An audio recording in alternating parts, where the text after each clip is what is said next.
ପିଇଓଙ୍କ ଘରୁ ମିଳିଲା ପୁଳା ପୁଳା ସୁନା ଓ ଟଙ୍କା। ନମସ୍କାର ଦର୍ଶକ ବନ୍ଧୁ, ସ୍ୱାଗତ ହେଉଛି ଆପଣଙ୍କୁ ପ୍ରଧାନ ନ୍ୟୁଜ୍ ଚ୍ୟାନେଲକୁ।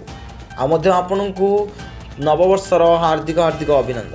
ଆଉ ମଧ୍ୟ ଆପଣଙ୍କୁ ମୁଁ ଏହା କହିଦେବାକୁ ଚାହିଁବି ଯେ ଆପଣମାନେ ଯଦି ପ୍ରଥମ ଥର କରି ଏହି ଚ୍ୟାନେଲର ଭିଡ଼ିଓ ଦେଖୁଛନ୍ତି, ଏହି ଚ୍ୟାନେଲକୁ ଆସିଛନ୍ତି, ନିଶ୍ଚିତ ଭାବରେ ପ୍ରଥମେ ଆପଣ ସବସ୍କ୍ରାଇବ୍ ବଟନକୁ ଦବାଇ ଦିଅନ୍ତୁ।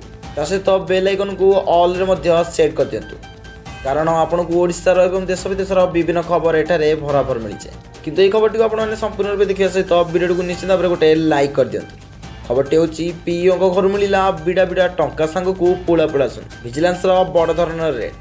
କେନ୍ଦୁଝର ଜିଲ୍ଲାର ହାଟଡିହି ବ୍ଲକର ବଞ୍ଚ ପିଇଓ ଜିତେନ୍ଦ୍ର ଜେନାଙ୍କ ବସନ୍ତିଆ ସ୍ଥିତ ଘର ଓ ପତ୍ନୀଙ୍କ ନାମରେ ଥିବା ବ୍ୟବସାୟ ପ୍ରତିଷ୍ଠାନ ଉପରେ ଭିଜିଲାନ୍ସ ଚଢ଼ାଉ ହୋଇଛି।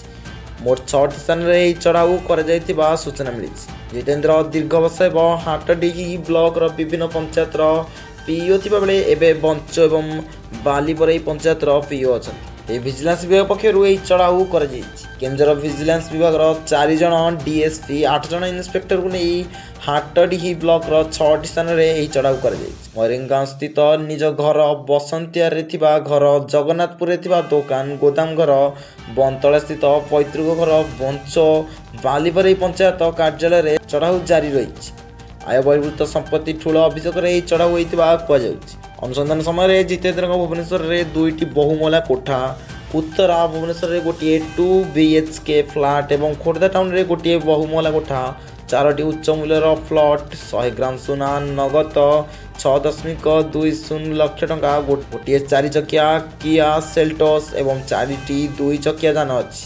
ଆଗକୁ ଭୁବନେଶ୍ୱରର SBIରେ ଗୋଟିଏ ଲକର ଖୋଲାଯିବା ବାକି ଅଛି।